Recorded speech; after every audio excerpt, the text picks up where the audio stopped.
Bismillahirrahmanirrahim. Assalamualaikum warahmatullahi wabarakatuh dan selamat petang buat Puan Nur Hidayah dan rakan-rakan sekalian. Pada hari ini saya ingin membentangkan artikel yang saya pilih bertajuk Peranan Aplikasi Teknologi Hijau dalam konteks melestarikan alam sekitar menurut perspektif Islam. Okey, sumber yang saya ambil ni daripada penulis bernama Norizan Hassan, Hussein Salamun dan Hasimah Abdul Rahman, daripada artikel jurnal e-Jurnal Penyelidikan dan Inovasi yang diterbitkan pada tahun 2017. Okey, untuk kenalan, alam ini merupakan anugerah kurniaan daripada Allah Subhanahu Wa Taala kepada kita manusia yang berperanan sebagai khalifah di atas muka bumi ini.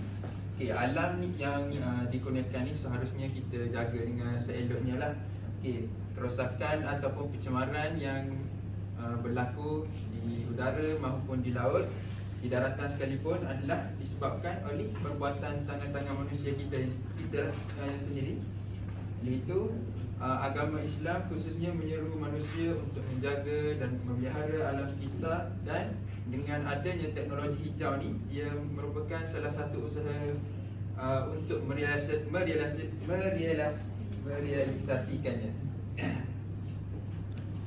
Okey, apa itu teknologi hijau? Okey, teknologi hijau dapat didefinisikan sebagai satu aplikasi, peralatan ataupun sistem yang memiliki ciri-ciri yang mementingkan alam sekitar.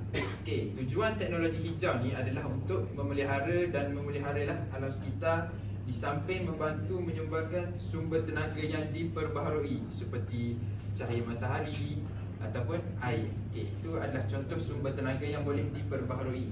Okey, teknologi hijau juga dapat membantu dalam pembangunan lestari secara menyeluruh dan membantu meningkatkan ekonomi dan sosial. Okey, dengan adanya teknologi hijau ni adalah juga peluang pekerjaan yang dibuka, seterusnya meningkatkan ekonomi dalam kalangan masyarakat. Okey, teknologi hijau ni juga merupakan inovasi yang terbaru lah. Sebelum ni kita tak ada lagi teknologi hijau ni. Okey, seiring dengan perkembangan zaman, wujudnya teknologi hijau ni yang memudahkan manusia menggunakannya tanpa mengabaikan kelestarian alam. Okey, apakah peranan aplikasi teknologi hijau ni? Okey, yang pertama adalah untuk menyumbang pada kegemilangan tamadun Islam. Contohnya negara-negara Islam khususnya dapat membangun dan ianya berlandaskan prinsip Islam yang membawa kualiti hidup yang lebih tinggi. Okey. Seterusnya memberi manfaat pada ekologi. Ekologi ini merupakan kajian berkaitan hubungan organisma hidup seperti manusia, haiwan ataupun tumbuhan dengan persekitarannya. Okey.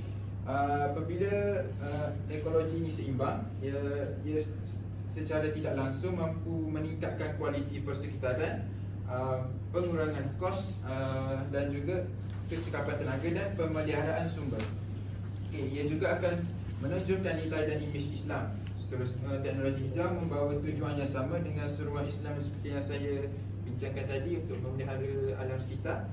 Ia menjadi medium utama untuk membantu manusia menjalankan tugas sebagai khalifah di muka bumi.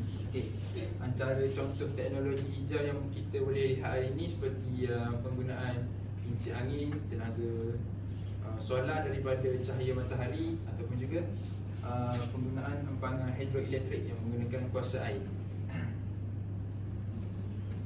Okey, sebagai kesimpulannya, aplikasi teknologi hijau ni merupakan landasan utama yang kita boleh ambil ataupun inisiatif untuk melestarikan serta memelihara alam sekitar. Okey, teknologi hijau ni dia selarilah dengan tuntutan Islam. Sebagai khalifah di muka bumi ni, dia membantu meningkatkan imej Islam di persada dunia dan juga memberi manfaat kepada ekologi. Okey, saya rasa itu sahaja daripada saya. Sekian, terima kasih. Okey, saya buka untuk sesi soal jawab.